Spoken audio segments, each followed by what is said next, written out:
Next up on WTV, a recap of theater's newest production, a look into a new social media campaign, and today's Sports Minute. WTV's Daily Update starts now.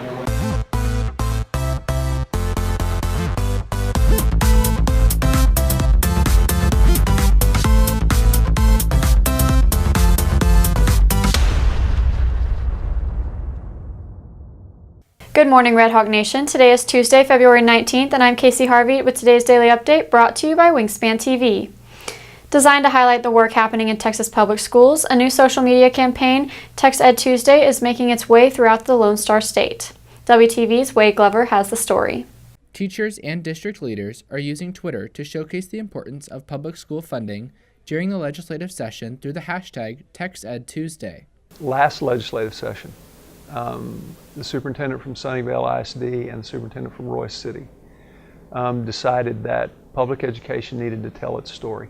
We want teachers to tell all the great things that are going on in their classrooms, to share those things with obviously everybody in Frisco ISD, but when you get it out on Twitter and we tag our legislators, we want them to know all about all the great things that are going on in our classrooms as well. Public school funding is one of the priorities of the current state Congress, and Waldrop traveled to Austin last week to testify before the House Public Education Committee on the Commission on Public School Finance. Probably the biggest thing, and the governor and all the legislators have said this, is that public school finance reform has got to change. It's got to be fixed because right now it's a broken system.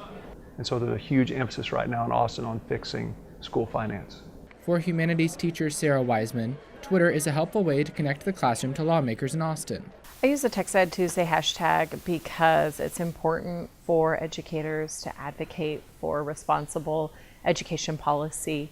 In Austin, people are making decisions about finance and other issues without having any real background or education in education. And so since we're the professionals, we need to advocate for ourselves, which is something that teachers have a hard time doing, which is what's nice about Text Ed Tuesday is we're all doing it together. Students and members of the community are also invited to use the hashtag. The hashtag can be used by anyone, by students, by educators. There's an emphasis on Tuesdays because everybody in the state sort of comes together and does it on Tuesdays, but it can be used any day of the week or any time. Anytime you see something great going on in our classrooms, in our schools, it's good to share that on social media and tweet it out and let everybody know what we're doing. Reporting for Wingspan TV, I'm Wade Glover. Despite the original show running 120 minutes, theater showed their competition piece, Pride and Prejudice, in just 40 minutes last Wednesday and Thursday. WTV's Manuki Matus has the recap. The theater department opened curtains on their UIL show, Pride and Prejudice, on Wednesday and Thursday. Setting the mood for a Valentine's Night performance, it follows the story of a budding romance between Elizabeth Bennet and Mr. Darcy that is riddled with obstacles due to each other's preconceptions and judgments of their families. The show is an adaptation of the book, written by Jane Austen around 1797 and published in 1813. Probably getting so close with the cast and everything and just trying new things on stage. I really loved my interactions with Jane, which is played by Lauren, who's one of my best friends, and I just love being able to be her sister on stage because we're so close.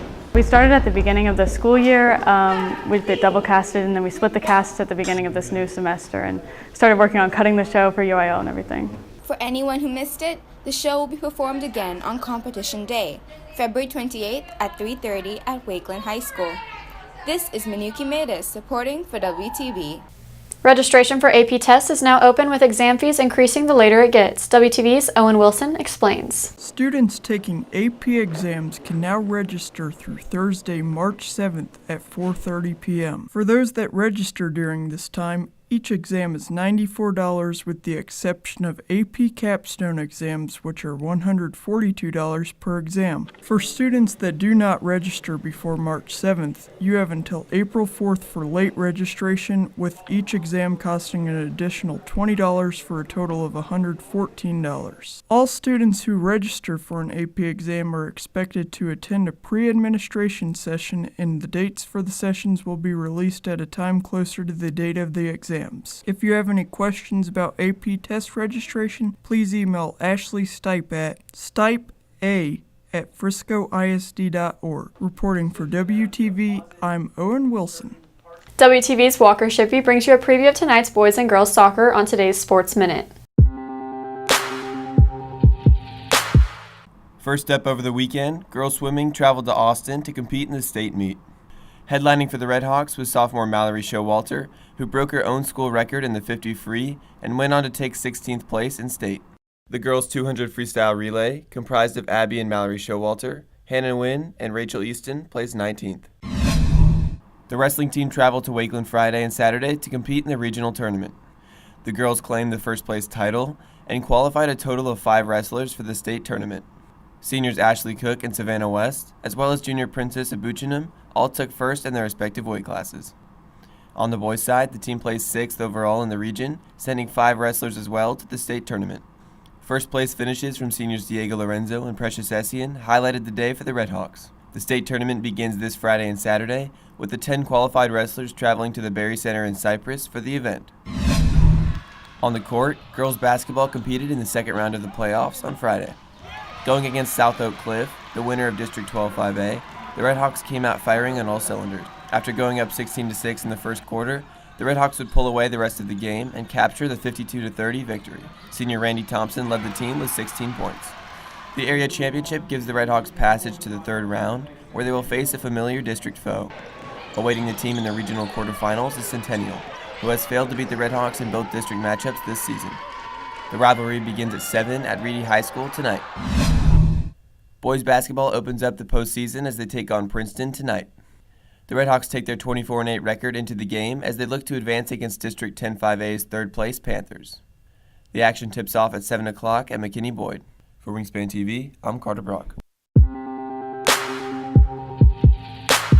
If you are looking for more from Wingspan, you can follow us at Liberty Wingspan on Twitter, Instagram, and Facebook, or visit our award-winning website, libertywingspan.com. WTV's Wade Glover has today's announcements. The Computer Science Club is hosting a competition on March 2nd. Come to a club meeting in Mr. Bunn's room during advisory on Thursdays to get more information.